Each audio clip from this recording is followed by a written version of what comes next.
ज्यादा सुपारी की खेती कर्नाटक में होती है। इस वीडियो में हम जानेंगे कि कैसे और क्या होती है सुपारी की पूरी प्रोसेस। जिस सुपारी को हम खरीद कर लाते हैं वह सीधे पेड़ से तोड़ा हुआ नहीं होता है, बल्कि सुपारी का फल कुछ इस प्रकार दिखता है। सुपारी के फल को चीर कर सुपारी को निकाला जाता है। नारियल के पेड़ की तरह कुछ ऐसा सुपारी का पेड़ भी काफी लंबा होता है। भारत में सुपारी की खेती अंडमान, निकोबार, कर्नाटक, मिजोरम, केरल, मेघालय और महाराष्ट्र जैसे शहरों के ठंडे इलाकों में की जाती है। दिसंबर से फरवरी महीने के बीच इनके पेड़ों में फल आना शुरू हो जाते हैं। इनके फल खजूर की तरह दिखते हैं। इनके फल एक झुंड में आते हैं और जब इनके फल सही साइज में बड़े हो जाते हैं तब मई से जून महीने में सुपारी के फलों की हार्वेस्टिंग की जाती है, जिसके लिए वर्कर्स धारदार हथियार की मदद से पेड़ के ऊपर चढ़कर सुपारी के फल की टहनी को काट कर नीचे गिराते हैं। और ये काम इतना रिस्की है कि इतनी ऊंचाई पर चढ़ने के बाद पैर फिसलने पर इनकी जान भी जा सकती है। इसके पेड़ नारियल की तरह 50 से 60 फीट लंबे होते हैं, इसीलिए यह काम केवल वहां के अच्छे और रोजाना करने वाले वर्कर्स ही करते हैं। अब सारी सुपारी की टहनियों को अगली प्रोसेस के लिए भेज दिया जाता है, जहां पर उन सुपारियों के टहनियों से सारे फलों को पीट पीट कर अलग किया जाता है। इस काम को करने में काफी मेहनत लगता है। उसके बाद एक एक करके सारे फलों को छीलकर फलों के अंदर से सुपारी को निकाला जाता है।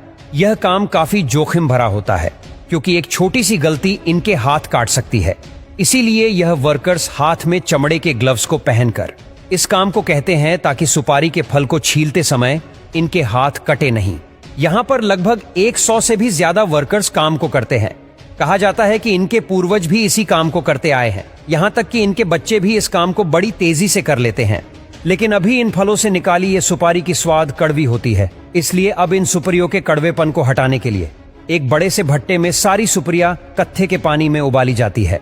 ऐसा करने से सुपारी का कड़वा स्वाद मीठा हो जाता है और सुपारी को कत्थे में उबाले जाने के कारण सुपारी का रंग गहरा लाल हो जाता है। अब लगभग 10 दिनों तक इनको कड़ी धूप में अच्छी तरह से सुखाया जाता है और समय समय पर इनको पलटा भी जाता है, ताकि सारी सुपारी अच्छी तरह से सूख कर तैयार हो सके। अब सारी सुपारी सूख जाने के बाद कुछ महिलाएं वर्कर्स इनमें से खराब सुपारियों को छांटकर अलग करती है और अब इन तैयार सुपारियों को गुटखा बनाने वाली फैक्ट्रियों में भेज दिया जाता है, जहां इनको छोटे छोटे टुकड़ों में बांटकर इनसे गुटखा बनाया जाता है। आपने सुपारी खाए नहीं तो देखी जरूर होगी, क्योंकि इस सुपारी को पान में या तो पान मसाला में डाला जाता है। साथ ही साथ हमारे यहाँ इस सुपारी को शुभ अवसर पर भगवान की पूजा में भी उपयोग किया जाता है। और कच्ची सुपारी चबाना हमारे इम्यून सिस्टम के लिए काफी फायदेमंद होता है। रोजाना सुपारी का सेवन करने से पेट की समस्याओं से छुटकारा मिलता है। अगर आपको कब्ज की समस्या है तो सुपारी का सेवन करना चाहिए।